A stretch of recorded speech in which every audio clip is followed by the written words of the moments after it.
आपण म्हणतो शेतकरी हा जगाचा पोषण आहे. तो दिवस रात्र शेतीमध्ये कष्ट करतो, राहतो. त्याचे काही कष्ट कमी करण्यासाठी अन्न प्रयत्न करतो.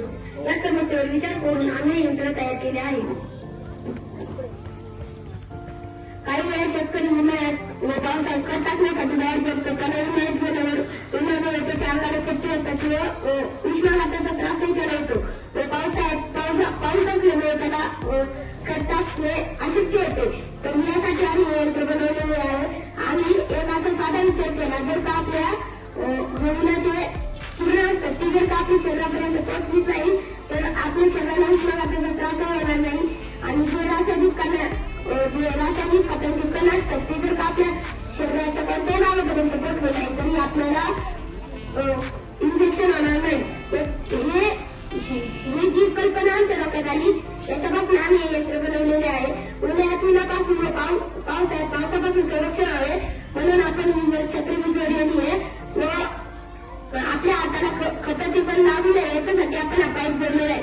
काही वेळा शेतकरी टाकतो तेव्हा काही खत मोठ्या जागेत पडतं तर काही खत त्याच्या पानावर पडतं. पानावर पडल्यामुळे त्याची जी साईड इफेक्ट होतात ते पानावर पडतं. उदाहरणार्थ भाजीवर विड्याची तंदरी प्रयोग करी भाजीची जी पानं असतात ती पाणी सुरुवात होते.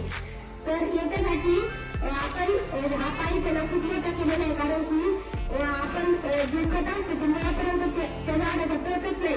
तर मुळापर्यंत ते खत पोहोचावं, त्या झाडाची वाढ नीट व्हावी याच्यासाठी आपण हा पाईप जोडलेला आहे. हे जे आपण खत टाकलेले पूर्ण मुळापर्यंत जातं.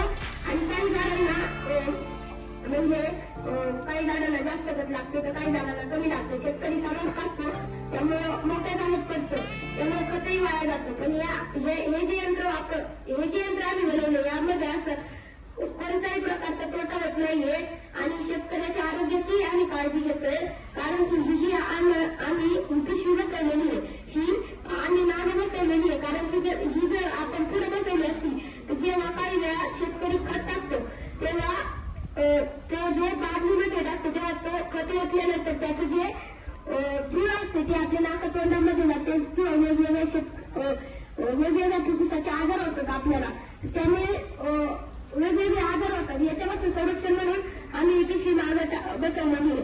काही वेळा शेतकरी ती जी बादली असते खताची ती हातात घेतो किंवा जी बनलेली असते ते कमरेत व हातात पकडतो त्यावेळेस कोणतेही